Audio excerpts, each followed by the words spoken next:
Hello, hello. Hi, Hi, how are you? good. It's good to see Yay. you. So nice to see you too. The day is here and the topic is quite heavy and a beautiful one that I think definitely need to shout through the rooftops about this subject. And so as people come in, I'll just kind of take sometimes breaks just to say, hey, if you have any commentary, things like that. But all in all, I'd love to dive in and get this going. Yes. So, for anyone who has never been to this podcast, this is simply a show about being human and exchanging perspectives about really hard things in the dance community, but also as people that are behind the stage and behind the veil. So, Kaeshi is someone that I had heard about many years ago. I was a baby dancer when I heard about you. And so, in case if you've never heard of her, or maybe you've heard of her, but I'm going to give you a little bit of her bio just so you can learn maybe a few new things. She's in many, many different projects, which is so neat. So, I'm just going to go ahead. Hi. So Kaeshi has been belly dancing for over 30 years. Amazing. And been for the past 25 years, it's been her full-time profession. So she's a performer, she's a teacher, she's a producer of events, and we're going to talk about that in a little bit. She's the co-founder of Belly Queen, which is pretty neat. I've heard of that for a really long time, and the school. She's also part of the Pure. So I'm going to read this off because it's a long one. Public Urban Ritual Experiment, which is an international community of artists dedicated to creative, a lot of positive social impact through the arts. And DJAM NYC, which is a really long running performance series featuring live music and dance, which is so cool. Her professional career includes a full-time performance contract in Las Vegas. See, I did not know that initially. I thought that was so cool at Desert Passage, being one of the original members of the Bellydance Superstars. That's how I first learned about you. And touring internationally with Bellydance Evolution for 5 years. She also toured with Belly Queen's Journey along the Silk Road for about 7 years with that one, and then Pure Reflections for about Beauty Reimagined for 5 years. Casey's also the founder of the Gotham Fusion Fest, which is coming up. It's in New York City. It's October 16th to the 18th. So if you want to learn more, definitely, yep, hit her up, DM, look it up. It's all out there. It basically collaborates with scientists and other artists to embody stories of nature through dance, which is quite lovely. And it includes performances at institutions such as the Exploratory Museum. Through her work, Kaeshi has performed, taught, and produced, hold your breath, y'all, 800 events around the world, contributing to the growth and evolution of belly dance as both an art form and as a vehicle for cultural connection, storytelling, and community building. So 800 events, I tip my hat, wowza, and across the world. So yeah, now if you didn't know some of these facts, now you know. This is Keishi, so hey y'all. Hello. Yeah, so our topic today is pretty heavy. Like I said, it's so important. It's identity, bias, the feeling of belonging in this industry, which is very niche and very special depending on where you are. Tell us a little bit about your background and what you kind of bring to this, what we'll be getting more into later on with this conversation. But tell us a little bit about your background and how this has informed this topic that we're going to be doing today. Yeah, sure. I am of Han Chinese origin. My grandparents migrated from China via the South China Sea to a country called Brunei, which is in the island of Borneo. And fun fact, Borneo is the only island with three separate countries on it. Whoa. And I was raised in New Zealand and Australia, and I've been living in New York City since 1997. And as Han Chinese person, I am the most common type of human in the world. What that means is that the Han Chinese are the largest ethnicity. Mm, One in every five humans is Han Chinese. So I am the majority of the majority. Having said that, I grew up in countries that have largely been colonized by the British and other European forces.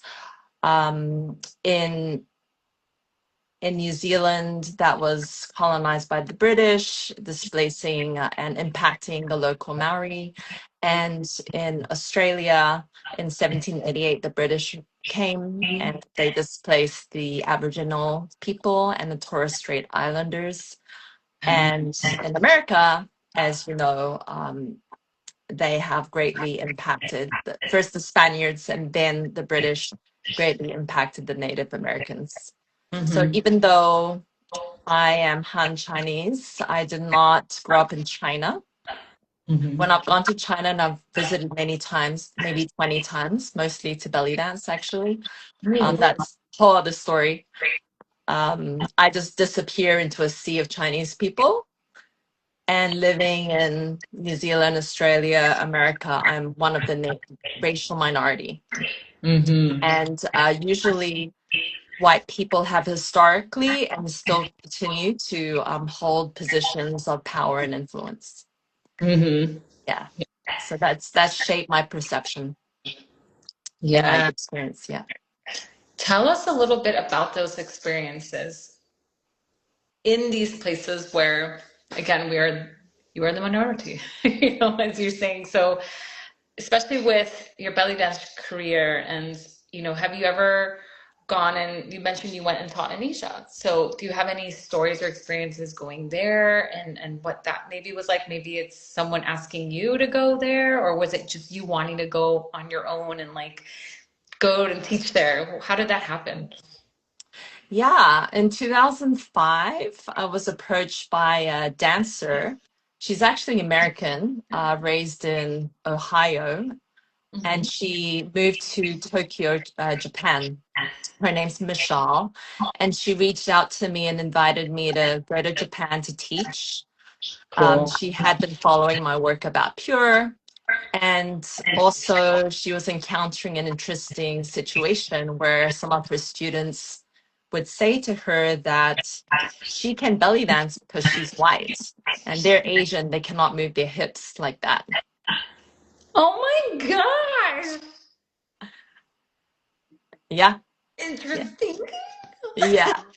So she reached out and asked me to come and serve as an example of a professional belly dancer who is Asian, and also just to help challenge some of their limiting beliefs. Do you ever wonder how those limiting beliefs maybe even came to be? Is there something like culturally or some sort of, I don't know, standard that is passed down, about not moving the hips, let's say, or anything like that?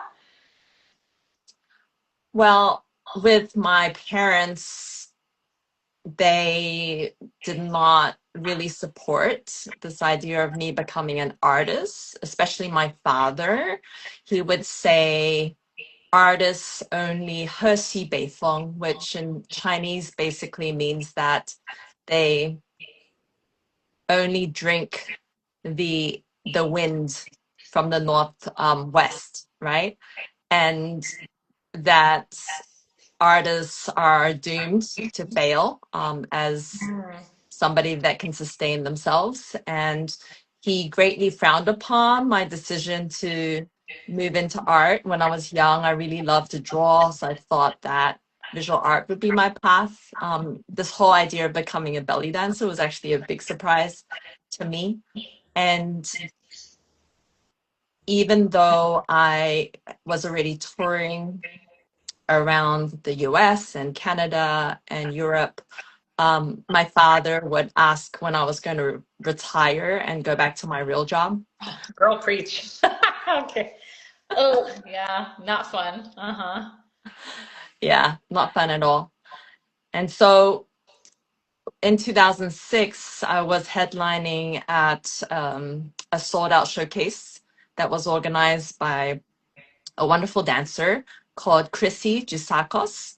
And she had set aside two tickets to invite my parents to come see me perform, because this would be the very first time they've ever seen me belly dance in their life.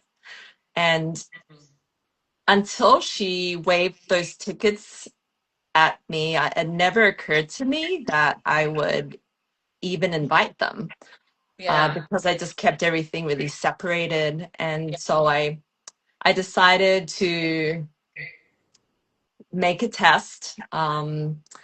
I put on the Belly Dance Superstars Live in Paris DVD for them to see, and just watched my parents from the back of the room and just observed how they would react. And my father paced back and forth the whole time, but he didn't have a tantrum or yell at me. So I thought, okay, that's a win. So quietly, just like Yeah. quiet. Uh-huh. Okay. Yeah, just going back and forth. And they came to the show. They were sitting in different parts of the audience. And I had the MC announce that I was dedicating my next dance, which was to live music, to my parents.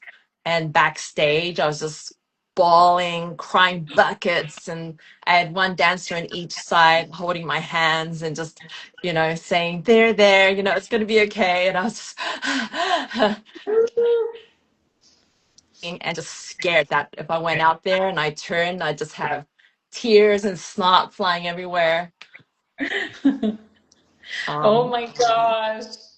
The yeah, but nerve. somehow, yeah, I held it together. Okay.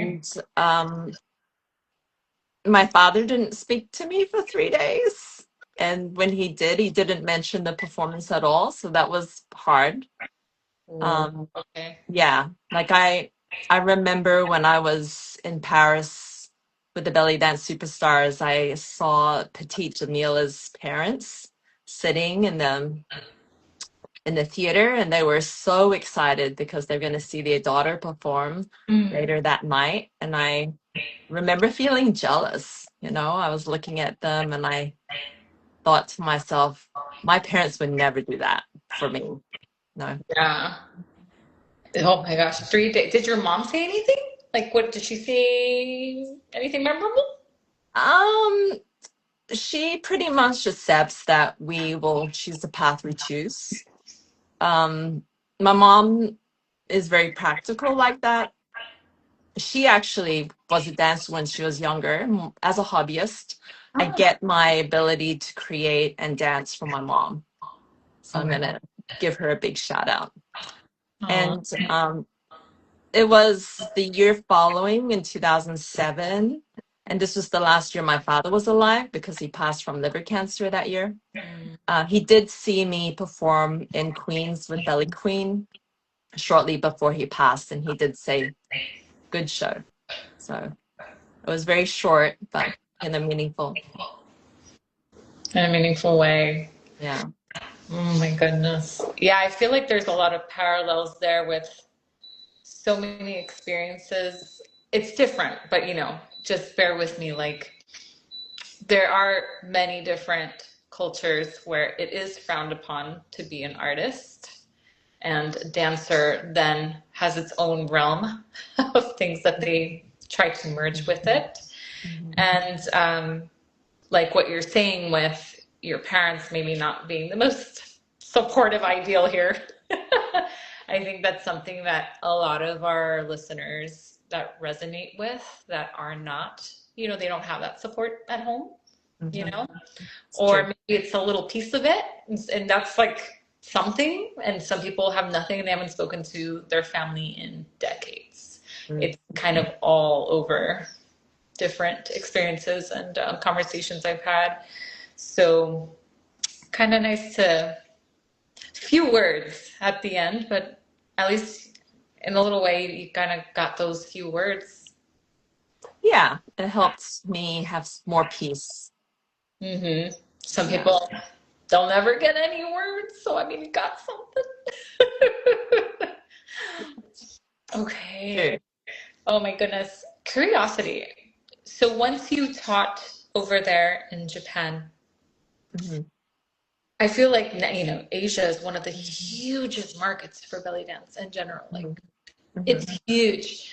Was it? really, really small at the time, or was it already like a pretty good little, like a little engine going on there, or not yet? Just curious for the timing of. Yeah, yeah. That first invitation from Mashal ballooned into many cities and many countries. So I was not only visiting Tokyo, I went to Bangkok, I went to Singapore, Hong Kong, Kuala Lumpur, Malaysia. I ended up going to Australia as well, hitting multiple cities in Australia, like Adelaide and Sydney, and went to mainland China, Shanghai, and Taipei. And it was still starting in those countries. In fact, I'm the first foreign belly dancer to teach in Taiwan and the first American to teach in China. Wow, And okay. they only have about a history of about 20 years. Hmm. And it's booming now, huge. So you were one of Huge. the pioneers. I am. Yeah. Because of this whole topic of bias and the Asian American perspective, do you feel you were, even though culturally it cannot be accepted in various places you've traveled to, do you feel you were more embraced there or here? Or maybe not so much? And here, just because I'm in the US right now, so in the US, like you. It's hard to say whether I was more embraced there or here. Definitely in Asia, I blend in. I'm one of many. I am 100% Asian. And in America, I stand out. I spend most of my time in America. So that does impact the my lived experience. Hmm. Yeah. It all makes up who we are, our environment, who's around. But in Yeah. America, it's like we have our own, we don't have like a societal pressure like as Americans. So I'm coming American. I know you're different, but there is like our own cliches people will have in certain parts of the United States about based on where you live and where you're from. I was just curious on that one. Have you ever had like any moments that were maybe odd? Like I was a booker before. Mhm. So did you ever have any issues when you were doing trying to get work, whether restaurant dancing or teaching gigs or anything like that come to mind because of your background? Yeah. Years ago, I had a frank conversation with the Turkish owner of a Turkish restaurant that I was performing at. So at least I managed to get through the door and was a Okay. repeat dancer there that they paid me to perform. And I was curious about what he was looking for when he was booking dancers. And he said that top of the list are Turkish dancers. Hmm. And then next are people that could pass as Turkish. Okay. And then after that is everyone else. Okay. Yeah. Yeah. So it was pretty sobering. Hmm. I definitely remember when I was performing there, after every show, I would always have somebody from the audience come up and say, "So where are you from?" They Hmm. just wanted to know where I was born, because clearly I'm not Turkish. Hmm. And then this experience with this owner reminds me a lot of, yeah, my booking days. I would get a lot of weird, uncomfortable questions and requests. Let's call it requests. And I was like, yeah, I can't be a booker for very long. It's very difficult. Some of like the racism that goes on. Mm. Uh, Not neat and not things that I think most people get to see behind the scenes. I think there's a big market of students, there's a big market of performers, but you only see those if you're kind of deeper in that side of the business. And so it can be very uncomfortable and very unsettling as it happens. It Yeah. still continues, unfortunately. But I Mm. think times are changing and it seems like it's being called out a bit more. What's your perspective on that? Yeah, I mean, I greatly benefited from Serena Wilson, one of my first teachers in New York City. She is my first teacher in New York City. I started in Sydney, Australia, and my teacher, Tereska, told me to look up Serena when I arrived in New York. And back then, we had the yellow pages, Mhm. and she was smart enough to list herself under Bellydance. So B is higher up. So Belly Dancing by Serena Studios. Okay. And this is 28 years ago. She started booking me for professional gigs, Oh, solo gigs, and some were commercial gigs for well-known design agencies and Pepsi and cool. because she was booking me, and who knows what the rest of her conversations were like regarding race, but she gave me enough gigs that I thought to myself, wow, I might have a shot of being a professional belly dancer. And in Mm-hmm. fact, after her very first class, she invited me to audition for Ibis, which was a club at the time that had live music and a dance show. And Samiha, the owner of the club, liked me. In fact, she wanted to book me to perform at her club. And at the time, I was fo- focused more on dating my now husband and performing at a restaurant was not my priority at the time for that first year. So I actually declined. I turned down that opportunity at first. Yeah. Ah, so okay, so you had no trouble. You had like a fairy godmother, let's just say, on your side. Yeah. I mean, this was a long time ago. So it's interesting how I feel. I'm not sure if things have regressed, you know? Mm. But definitely in the mainstream media, there's more representation of Asians. The K-pop Demon Hunters is huge, and all over New York City. My students, I teach creative movement to pre-K and up to grade one kids, and they all know the songs, and many of them know how to sing them, even though the lyrics are in Korean. So cute. So there's more Asian representation in mainstream media. Tell me a little bit about some of the oops moments navigating this industry growing up, right? The Asian perspective. Tell me some of this. Yeah, when I was 19, I worked for SNG Advertising, and we're knocking on doors to sell movie tickets to a local cinema. Okay.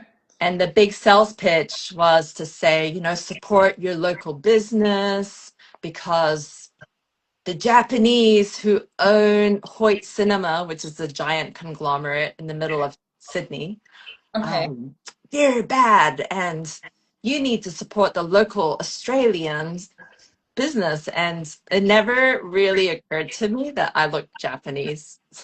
and that this was probably like an awkward conversation to have with someone that looked like I did. So Uh, it's a wonder I sold as many tickets as I did. oh, that's so funny. Yeah, just innocence. And it kind of like you would never think, like when you know who you are, you know what I mean? Like, and it doesn't even like click. We're like, oh my God, people could think I'm from there. Oh, Yeah, who knew? yeah, yeah. Just very naive. Mm. Um, and let me think.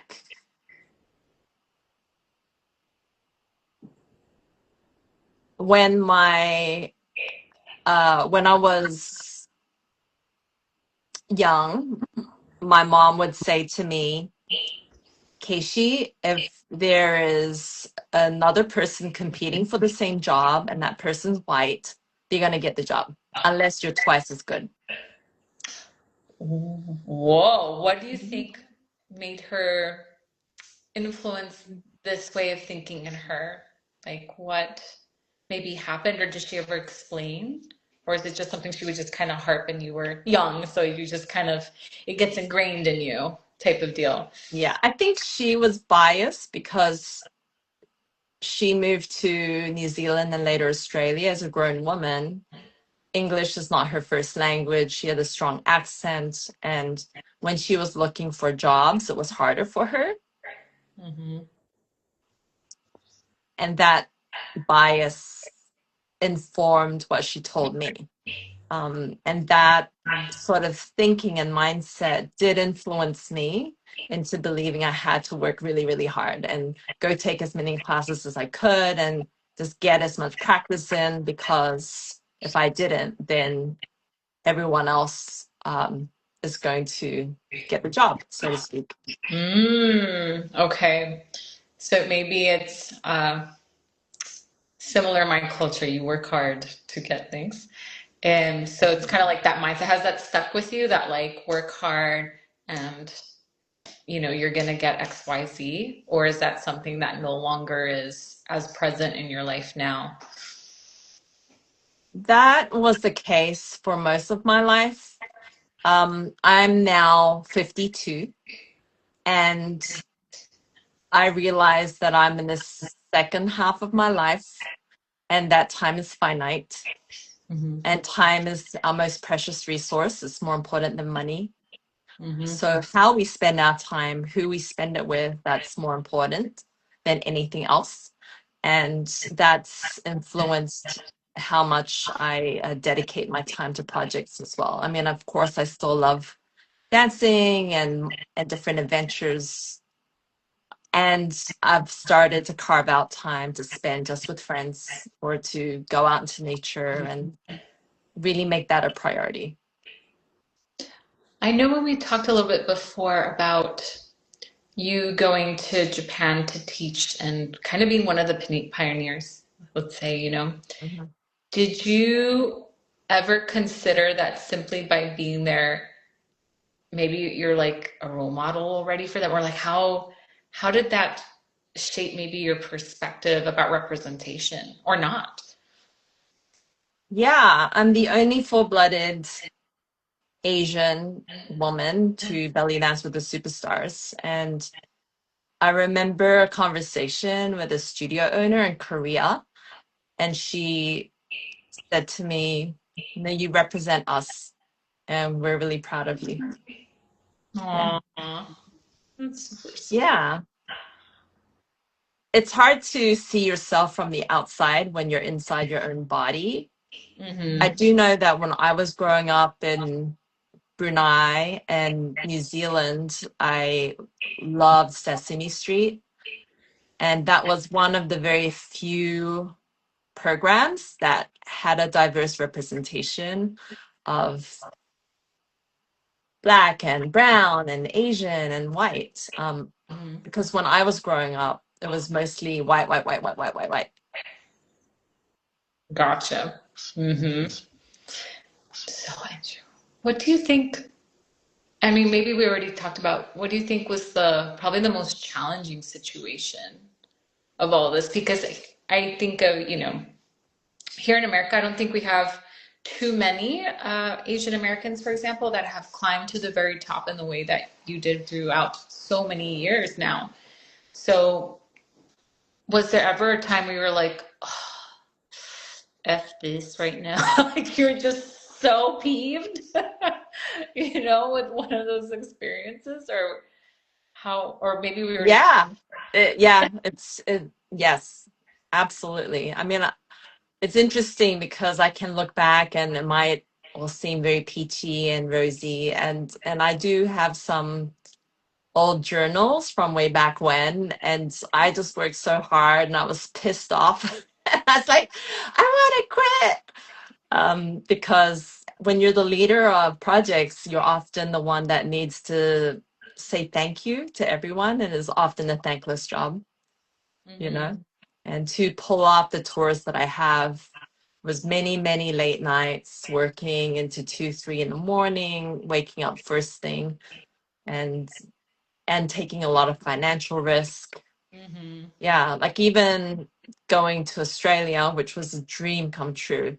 I mean, to fly six dancers and five from New York, one from Thailand, because we had a journey along the Silk Road with our princess from Thailand, Okay. and each ticket from New York to Australia, that's $2,000 right there. You know, so think that times five plus accommodation plus salary, you know, plus Thank you. XYZ. It's a lot. It's a Mm-hmm. lot. I mean, it ended up being financially very successful, but it's a lot. Stressful. I'm It's a stressed lot. to it. Yeah. I think for, because this is something that gets recorded and will be played, but for anyone that's listening now or later that is also very much feeling they are themselves Asian, full-blooded, part Asian, whatever it may be, or simply also dealing, unfortunately, with some of the racism in this industry, which is present, and the bias and some of the assumptions. What are some solutions that you can maybe share or things that have helped you in those moments where you're like in the past or currently that might give them some help or some hope? Yeah. One of the solutions that has helped me is to partner with others. Mm. I'm really comfortable with being uncomfortable, and it doesn't mean it's easy because it's not. However, historically, I seek out dancers that are better than myself to partner with in order to push myself so that I can grow. And Mm. certainly when Belly Queen first started in 1998, Amar was the world champion belly dancer already. Jenna, Amar is Cuban, Black Cuban, and Jenna is white Jew from New York or New Jersey, shall I say? So together we looked like a Benetton commercial. You know, we're diverse Mm. and it was a trio. And Jenna started ballet when she was 3. So the two of them had a much longer dance background than I did. I was certainly the beginner of the three. I had a design background that I was bringing to the table. So I knew how to package the troupe so that we look professional. Okay. So I built the website and that was beneficial. Okay. So find other open, like-minded people that want to just kick butt and don't see that as like an issue to work through to begin with. Yeah, yeah, and this might sound kind of weird to say, but if they're in a position where they might fit the stereotype, so if they get in, then maybe you can come along for the ride, if that makes sense. What do you mean, huh? Well, Jenna was really good at getting gigs for us. So I don't know if it was because she was white or she was just extra proactive, but whatever the case was, she was really effective at booking Belly Queen. Okay. I mean, I also booked us too. In fact, the very first time we came together, it came because I found that opportunity. Mm. I'm a big believer in finding your own opportunities. Don't go looking for the same jobs that everyone else has. Don't go to the restaurants that other dancers are dancing at and asking for their jobs. That's a very fast way to get lots of enemies. Mhm. Um, for me, I was eating dinner at a Moroccan restaurant in Soho in 1998, and this restaurant's called L'Orange Bleu. Super cute. And I looked around and I thought, wow, I can really picture belly dancers here. And so I went up to the owner, Pierre, and I asked him, hey, have you ever considered hiring belly dancers? And he said, yeah. Do you know any? And I said, me, I won. Me. Me? He goes, oh, wonderful. Do you have more friends that you could come out that you can invite? And I said, yeah, sure. And he goes, what do we do? Do we pay for your costumes? Oh. Like they were green, but that opportunity led to the birth of Belly Queen. Mm. And later on, years down the track, I was eating at Jabon Sushi, that's on St. Mark's Place. And I saw some musician friends coming upstairs and out the door with their instruments. And I asked them what they were doing. And they said, oh, we just finished a show. And then I thought, there's a space downstairs, there's a stage. Maybe we could have belly dance shows down there. So I spoke to the owner and we set up the first show. And then I ended up creating 500 shows in that venue from Wow. 2007 to 2018. Yeah. Create your own opportunities. I would Yeah. say.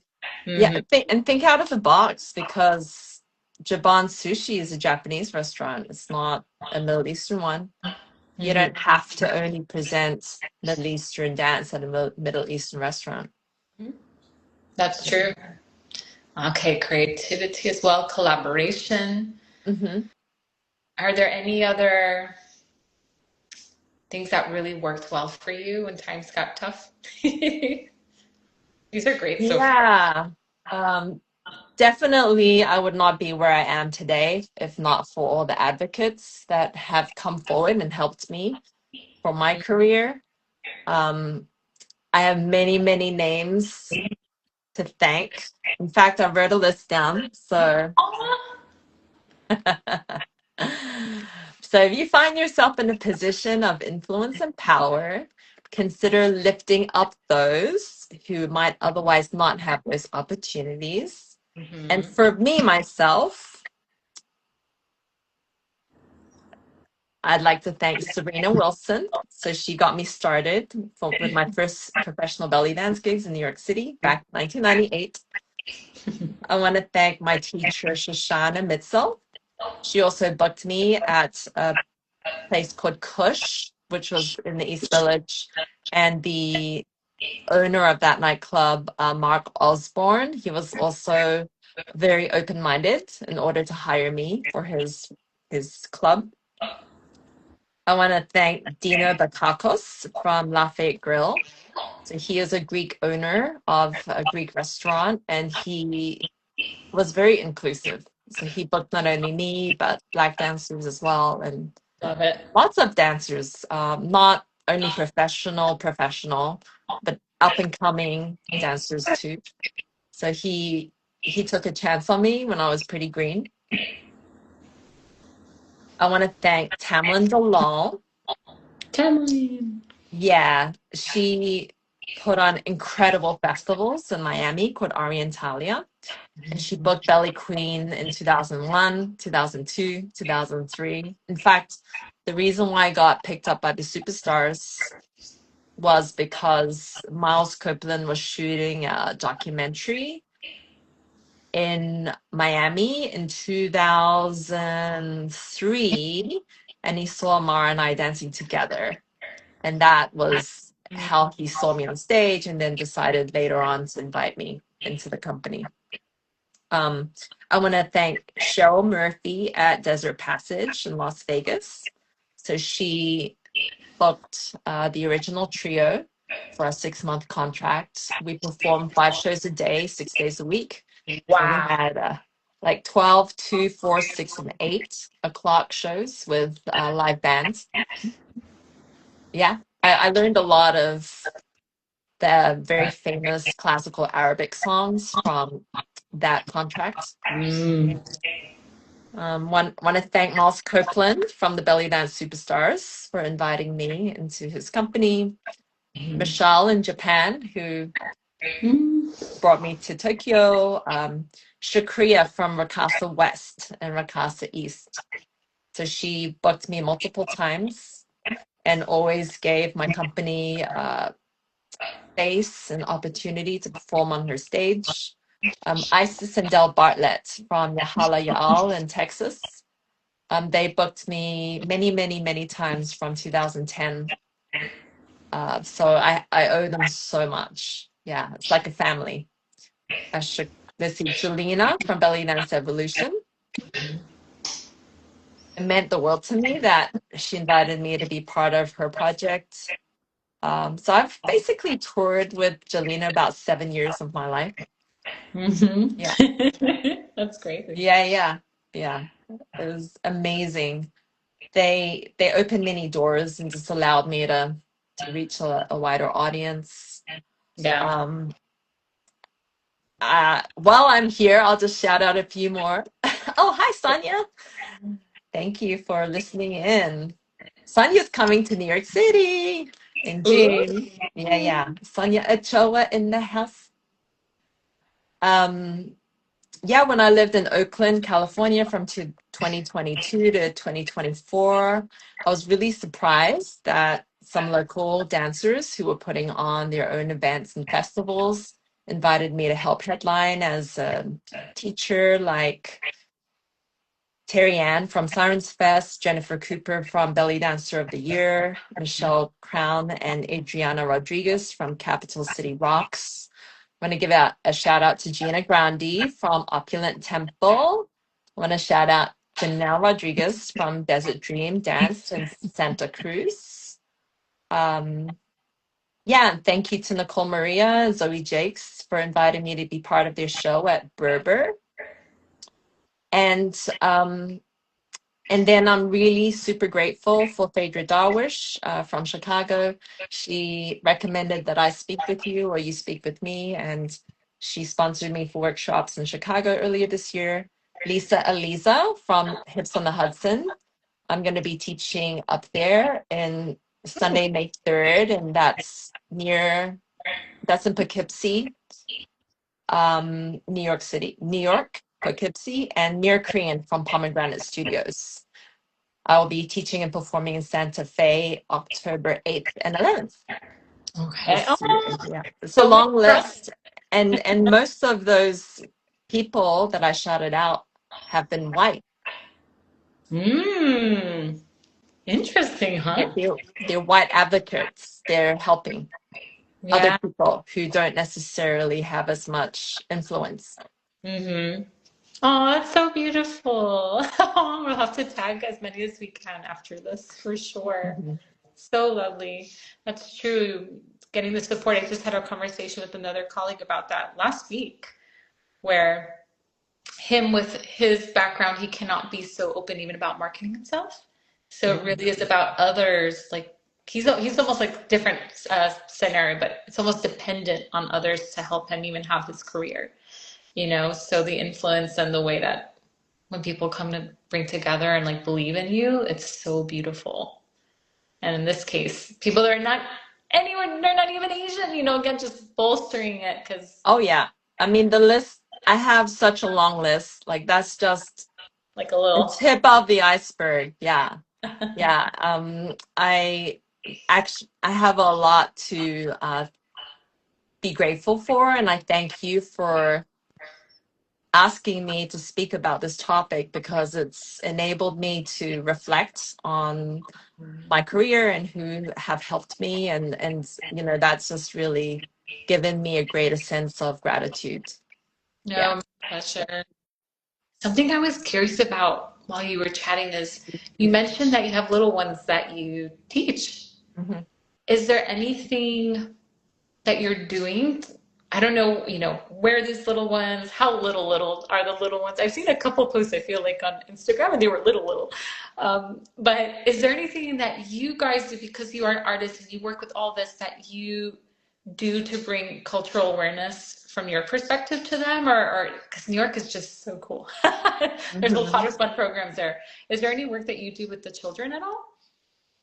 Yeah, absolutely. I teach creative movement to pre-K to grade one students in New York City public schools. So every single week, I reach about 150 kids through 9 classes, and Wow. most of them are Black and brown. It's interesting to see how siloed the demographic is here in New York, anyway. And I get to do many things with the kids where we grow from a seed into a tree, we become robots. I also do share some Asian culture with them too. So for Lunar New Year, I brought the fire horse into the class and we practice galloping together. I dance with silks, and that helps to enrich their experience. And I started working with kids in 2023. I was performing at the Exploratory Museum, and wonderful woman called Amanda Rossetti, she was in the audience, and she came up to me and wanted me to visit her Montessori preschool to celebrate Asian American Month. And that was the first time, not the first time in my life, but it was a reconnection to me sharing the culture I was born into, where I'm Chinese and I'm sharing Chinese culture. How's Mhm. that for an idea, you know? And from there, many other preschools followed. It was like this magic door opened, and then all these other doors just sprang open for me. It felt so effortless. And after I would present at one place, they would immediately say, please come back, you know, we want you back. And then they would recommend me for to other places. And it reminded me of this time back in maybe 2001. I had approached an Indian dancer who also worked in PR about helping me market my brands. Mhm. And she pretty much just said to me, I cannot help you because belly dance done by a woman who's Chinese is too much of a disconnect. And for her, she built her brand selling Indian dance as an Indian woman. And so Uh-huh. for her, it was too difficult of a gap to connect. And and I bring that story here to the forefront because I'm just reflecting on how easy it's been to be booked sharing Chinese culture as a Chinese woman compared to sharing belly dance or Middle Eastern culture as a Chinese woman. And one has felt like effortlessly sliding down the slope versus pushing shit uphill. You know? Yeah. Why?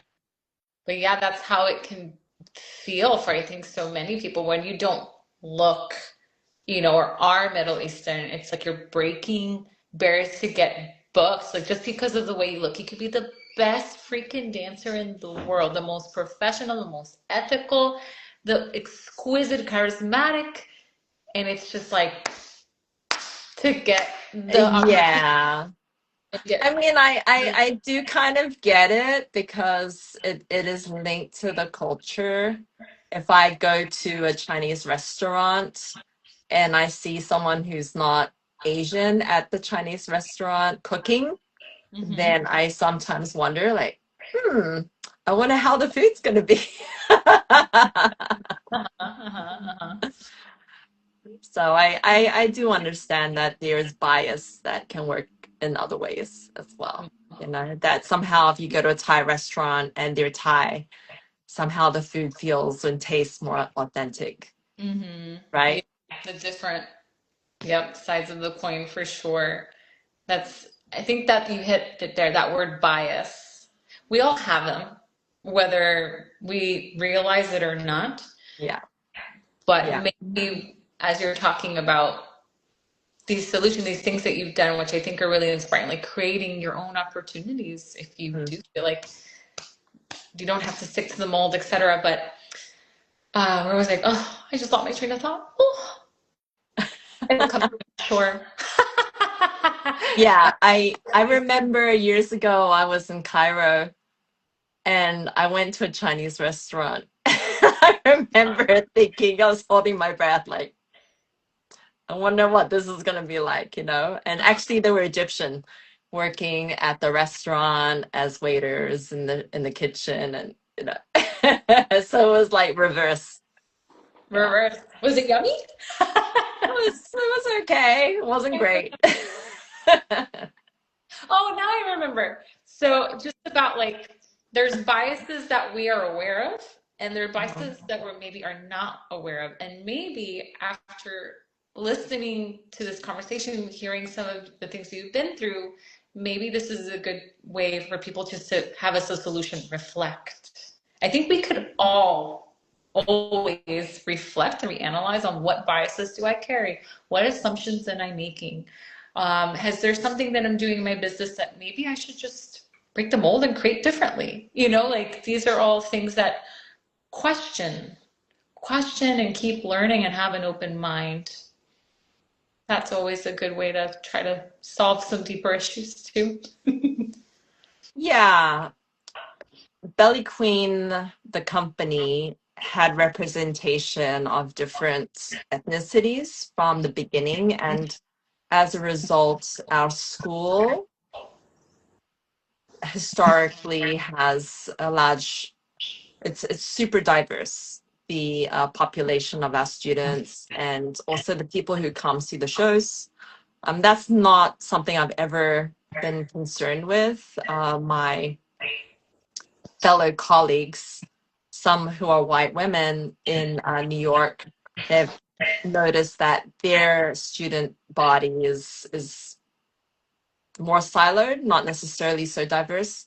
So Mm. it's just an interesting thing because sometimes, and it's not only the belly dance world, but in other worlds, like in the clowning world, I've been learning clowning as of last year.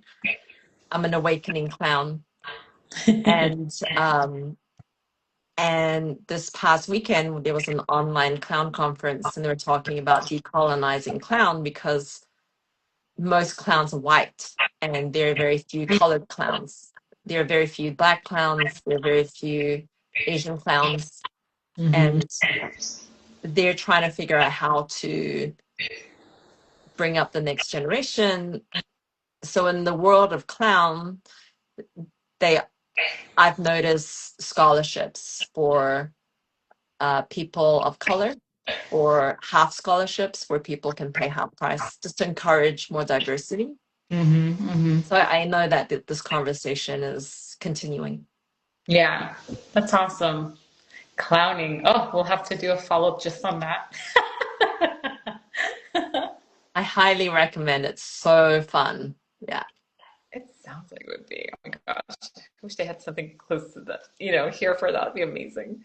Let me see here. If there's anyone that has any questions, this is the time.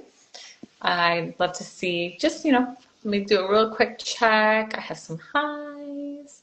Oh, hi, Hadija. We had the right hi. Sonia, hi. Yes. You're an inspiration, Keishi. So sweet. My goodness. And then always, like, even after a conversation, if you ever have any questions and you need to reach out to Keishi or myself and you want me to get the message through, it's always there for sure. Always want to have the opportunity. If you had to sum this up, Keishi, this whole experience, this life that you had and many more years with how it's been in your shoes, some of the frustrations, and where you want to go. So, like, if you had to sum up this all of the message you want to give to the next generation because of everything you've been through, what would it be? How would you like tie a bone on it? I would say that we all have the power to shape the culture that surrounds us. Mm-hmm. We have the power to choose to welcome instead of gatekeep, Mm-hmm. um, to uplift rather than compete. And that representation matters. Yeah. Yeah, it can make you feel part of a community, you know, which is Mhm. lovely. Thank you so much for sharing all of this. I know it's not easy. Mm. And you've been so like elegant about it all. It's very beautiful. I feel like if I were to talk about it, I'd be like, ah! So thank you for sharing those stories and being so open about everything. I really hope that this can really touch many people's hearts and souls moving forward. I think it's a conversation we'll be having for generations to come, and hopefully it won't be affecting so much, like less and less in the industry seeing that. All of the bad side of it. It'll always be around, but hopefully there's some gems within here that can resonate with listeners and that they'll take in, and it'll make things maybe a little easier, maybe feel less isolated and alone. There's always people if you just reach out. Like we're all human, there's always help if you are willing to, ask and put yourself out there. And I think you're a great example of someone that just puts themselves out there, honey. You just go, I'm going to do this and I'm going to do that. And now we're going to do that and we're going to do it. And I think Well, it doesn't mean I don't feel the fear because absolutely I do, you for know? sure, Yeah, yeah, yeah. for many people, I think I'm learning more and more that fear really cripples a lot of people. The fear of failure is something that comes up a lot. Mm. And when you don't, you go, okay, I'll fail, but I just keep on going. We'll try something else, right? So, Yeah, well, actually, learning clowning has been fantastic because that will totally reprogram how you see failure. Because in the world of clown, failing is success. And that has greatly influenced how I see the world and how I listen to an audience reaction now. So ooh, it's not so much about, well, what are they applauding at? It's when they laugh and when they yeah. make sounds that are authentic, because really what an audience responds to is what's real, you know, Mm, yeah, what hits with them. You need to do, I think, a live just about that, my dear.